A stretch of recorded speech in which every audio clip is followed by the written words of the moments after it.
di mana distribusinya itu 7, lalu dialokasikan menjadi 40 dan kapasitas sumbernya itu 100. Terus selanjutnya kedua itu sel yang 21 itu distribusinya itu 12, alokasinya 70. Selanjutnya sel 22 distribusinya 18, alokasinya kosong masih. Terus habis itu kapasitas sumbernya ini ada 70. Terus selanjutnya itu sel 31-nya itu alokasinya 40. Terus habis itu yang sel 32-nya itu masih kosong. Terus sel 33-nya itu 20. Sudah ini 60. Jadi apakah semua alokasi yang didistribusikan itu bila dipindahkan ke bawah dan samping sudah sama? Maka jawabannya iya. Terus apakah jumlah sel yang mendapatkan alokasi sudah memenuhi syarat yang ada, yaitu n plus n kurang 1 ditambah sama dengan 3 ditambah 3 dikurang 1 itu sama dengan 5 sel yang berisi? Dan jawabannya iya. Karena kedua jawaban untuk kedua pertanyaan ya, maka tabel awal yang dihasilkan sudah siap untuk dilakukan uji optimalisasi. Maka yang pertama itu menguji sel yang masih kosong dengan cara membuat jalur tertutup yang terpisah. Nah, dari tabel sebelumnya itu diketahui ada 4 sel yang kosong, yaitu sel 11, sel 22, sel 23 dan sel 32. Selanjutnya kita akan membuat jalur tertutup yang hanya terjadi satu sel yang kosong. Jalur tersebut harus berupa jalur lurus, tidak boleh diagonal, boleh bergerak searah jarum jam dan boleh juga berlawanan. Perhitungan untuk memindahkan satu unit beban menggunakan dasar jalur tertutup itu plus atau minus, tanda plus. Pertama kali diberikan kepada sel kosong dan selanjutnya tanda minus diberikan ke sel berikutnya hingga kembali ke sel kosong. Di sini ada tabel itu yang pertama ini kosong, maka yang sel 11 kosong itu ke sel 31, lalu ke sel 33, lalu ke sel 13 dan balik lagi ke sel 11. Untuk selanjutnya itu yang kosong ada sel 22 itu ke sel 12, ke sel 21, terus ke sel 31, lalu ke sel 33, lalu ke sel 13, ke sel 12 dan balik lagi ke sel 22. Untuk selanjutnya itu yang kosong ada sel 23 itu ke sel 21, lalu ke sel 31, lalu ke sel 33 dan balik lagi ke sel 23. Selanjutnya itu sel 32 ke sel 33, terus ke sel 13, terus ke sel 12, terus balik lagi ke sel 32. Di mana sel 11 itu menghasilkan 4, terus sel 22 17, sel 23 17, sel 32 -4. Nah, selanjutnya melakukan relokasi distribusi berdasarkan jalur tertutup yang terdiri pada langkah sebelumnya. Berdasarkan perhitungan kita dapat satu sel yang menghasilkan nilai negatif, yaitu sel 32. Artinya bila kita melakukan relokasi distribusi pada jalur sel 32 akan mengurangi biaya distribusi sebesar 4. Di sini yang sel 32-nya tadi ke sel sini dan dapat lagi. Dari keempat sel pada jalur tertutup di atas yang perlu kita perhatikan adalah sel yang mempunyai tanda minus saja, yaitu sel 12, sel 12 dan 33 dan sel 33. Kita pilih yang paling kecil alokasinya, yaitu sel 12 mempunyai alokasi 60, sel 33 20, sehingga angka 20 di sel 33 tersebut digunakan untuk mengurangi atau menambahkan alokasi yang ada pada jalur tersebut.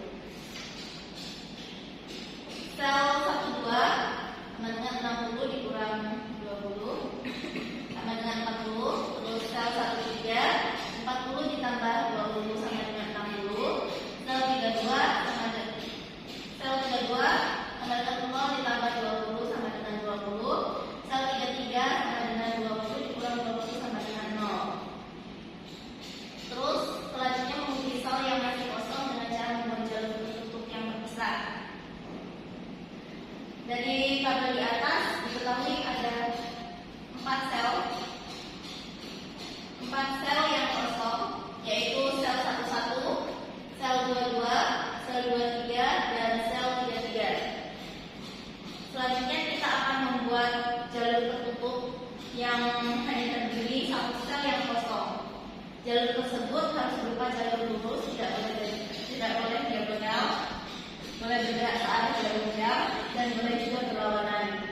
Perhitungan untuk memindahkan satu unit beban menggunakan dasar jalur tertutup plus atau minus.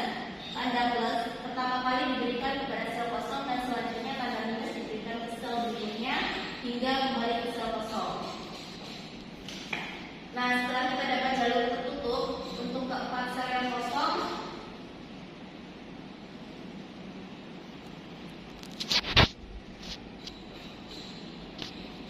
nah, dari sel yang kosong tadi, yang pertama itu sel 11 ke sel 31, lalu ke sel 32, terus ke sel 12, lalu balik lagi ke sel 11,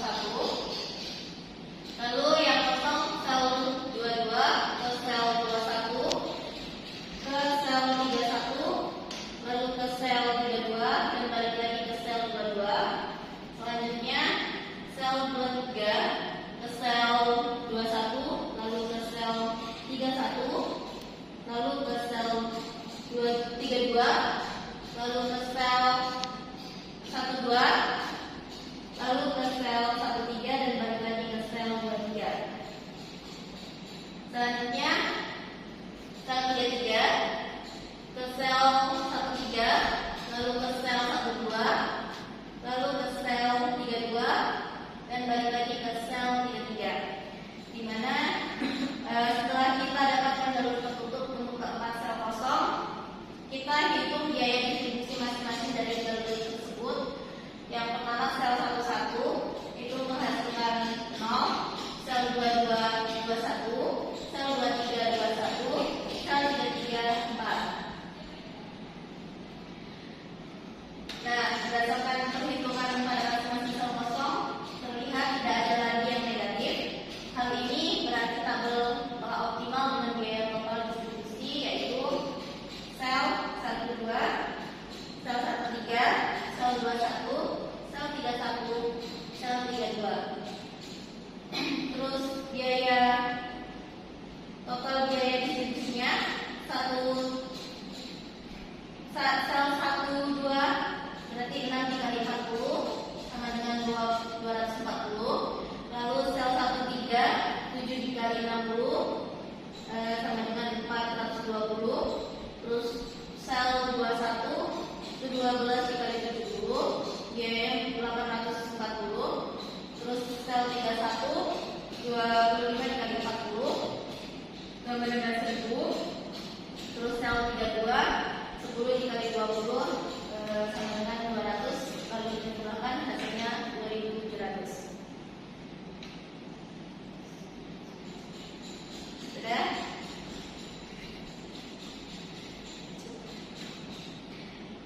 Ketika Mungkin itulah penjelasan mengenai LCM. Selanjutnya saya kembalikan kepada moderator. Tadi sudah dijelaskan oleh rekan saya tentang metode LCM dan stepping stone. Dan sekarang metode Vogel dan stepping stone yang akan dijelaskan oleh saya sendiri. Nah, jadi untuk metode Vogel dan stepping stone itu yang pertama kita membuat tabel awal dengan metode Vogel, di mana tabel awal dengan metode Vogel ini sudah kami dapatkan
Yang terakhir yaitu jalur pada sel kosong 32. Yang pertama dari jalur sel 32 ke sel 33, kemudian ke sel 13, lalu ke sel 12, dan kembali lagi ke sel 32. Nah, setelah kita dapatkan jalur tertutup untuk 4 sel yang kosong ini, kita lakukan hitung biaya distribusi masing-masing dari jalur tertutup ini, di mana untuk perhitungannya pada sel 22 itu 18 dikurangi 6 ditambah 21 dan dikurang 12, hasilnya 21. Pada sel 23 yaitu 19 dikurang 7 ditambah 21 lalu dikurang 12, hasilnya 21. Pada sel 31 yaitu 25 dikurang 15 ditambah 7 dan dikurang 21, hasilnya negatif 4.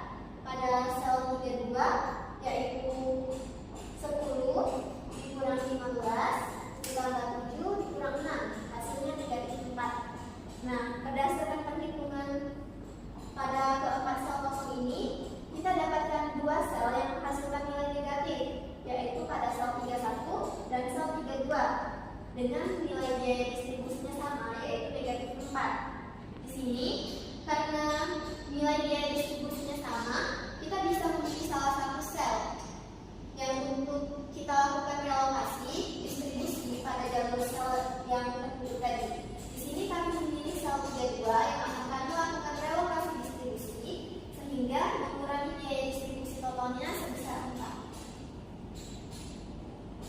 Langkah kedua yaitu melakukan relokasi distribusi berdasarkan jalur tertutup yang terpilih pada langkah sebelumnya. Nah, pada langkah sebelumnya tadi kita sudah memilih jalur sel 32,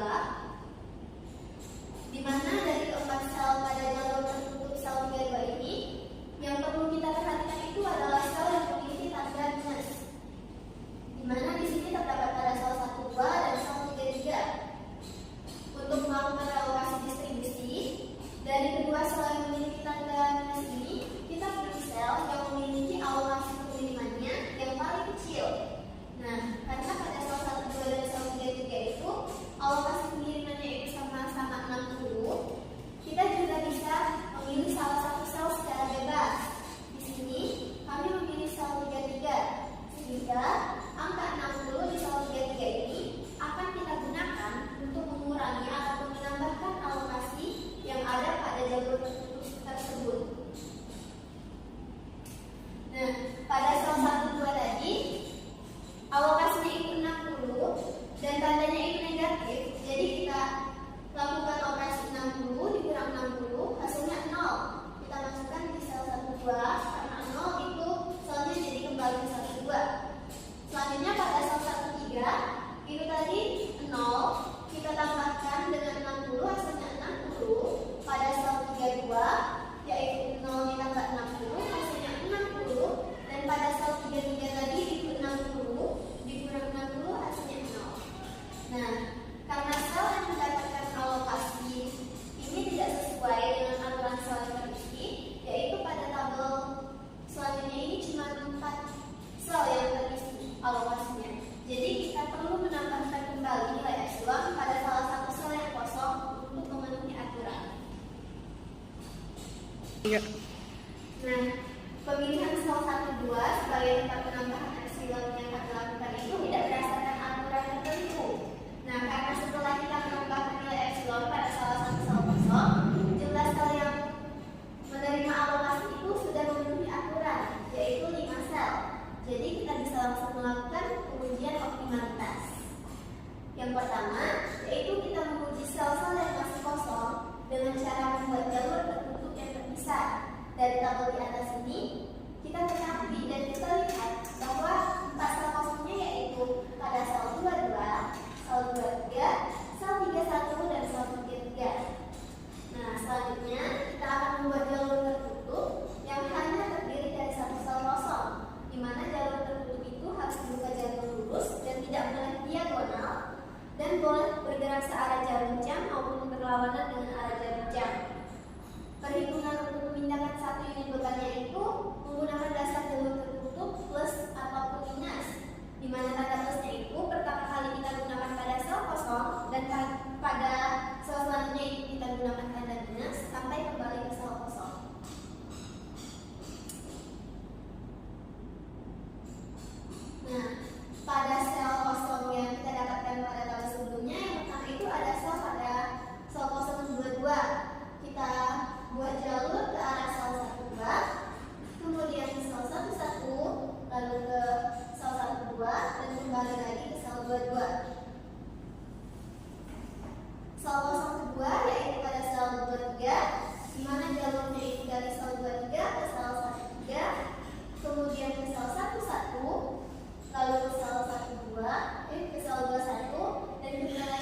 dikurang 6 ditambah 21 dikurang 12 hasilnya 21. Pada sel 23 yaitu 19 dikurang 7 ditambah 21 kemudian dikurang 12 hasilnya 21. Pada sel 31 yaitu 25 dikurang 10 ditambah 6 kemudian dikurang 21 hasilnya 0. Dan pada sel kosong terakhir yaitu sel 33 yaitu 15 dikurang 7 ditambah 6 dikurang 10 hasilnya 4. Nah, berdasarkan perhitungan yang kita lakukan sebelumnya tadi, dari keempat sel kosong tadi terlihat bahwa tidak ada lagi nilai biaya distribusinya yang negatif, sehingga bisa kita simpulkan bahwa tabel yang sebelumnya tadi itu telah optimal. Kemudian kita bisa langsung mencari biaya distribusinya, yaitu pada sel yang terisi alokasi tadi pada sel 11 dengan biayanya 21 dan alokasinya 40, sehingga biaya distribusinya 840. Pada sel yang dialokasikan pada sel 13 tadi biayanya yaitu 7 dan alokasinya 60, sehingga biaya distribusinya 420. Selanjutnya pada sel 21 dengan biaya distribusinya 12 dan alokasinya yaitu 70, sehingga biaya distribusinya 840. Dan terakhir pada sel 32 dengan biaya distribusi 10 dan alokasinya 60, total biaya distribusinya 600. Jadi setelah kita lakukan perhitungan, jumlah dari biaya total distribusinya yaitu 2.700. 3. Mungkin itu saja dari kami yang bisa kami sampaikan terkait dengan metode LCM dan stepping stone beserta metode Vogel dan stepping stone. Apabila ada salah kata dalam penyampaian dan penjelasan kami mohon maaf. Kami akhiri. Wassalamualaikum